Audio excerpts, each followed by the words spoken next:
17వ పుస్తక ప్రదర్శనలో 8వ తేదీ విశాలాంధ్ర బుక్ హౌస్ పై దాడి చేసిన జన్ కిరణ్ కుమార్, సురేష్ నాయక్, రమేష్ బాబు మరియు 10 మందిపై అలిపిరి పోలీస్ స్టేషన్ నందు కేసు నమోదు చేయడం జరిగిందని తిరుపతి వేదికల సమైక్య తరపున పట్టణంలోని పలువురు మేధావులు, ప్రజా సంఘాల నాయకులు జిల్లా ఎస్పీని కలిసి పుస్తకాలయాలపై జరుగుతున్న దాడుల గురించి, తిరుపతి నగరాన్ని కేంద్రంగా చేసుకుని జరుగుతున్న అసత్య ప్రచారాల గురించి ఆయన దృష్టికి తీసుకురావడం జరిగిందని, తిరుపతిలో జరిగిన అసత్య ప్రచారాల ఘటనలను, పుస్తకాలపై జరిగిన దాడి వీడియోలు ఎస్పీ సావధానంగా తిలకించి సున్నితమైన తిరుపతిలో ఇటువంటి చర్యలను సహించమని, అప్పటికప్పుడే తిరుపతి ఈస్ట్ డీఎస్పీకి తగిన విధంగా ఆదేశాలిచ్చి కేసు నమోదు చేయమని ఉత్తర్వులు జారీ చేశారు.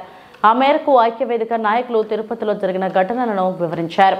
ఆమె తీవ్రతను గుర్తించి వెంటనే అలిపిరి ఎస్ఐ నాగార్జునారెడ్డికి ఆదేశాలు జారీ చేసి కేసు నమోదు చేయాలని ఉత్తర్వులు జారీ చేశారు.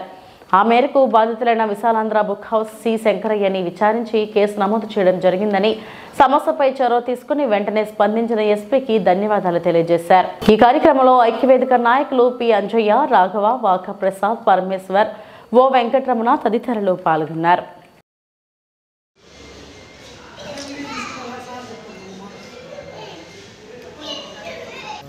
ఇతర మత గ్రంథాలు అమ్మకూడదని పుస్తకాల మీద దాడి జరిగింది. దీనికి పుస్తక ప్రియులమైన ఈ తిరుపతి వాసులు మేమందరం కలిసి పుస్తకాల మీద దాడిని నిరసిస్తూ ఒక ప్రదర్శన చేస్తున్నాము.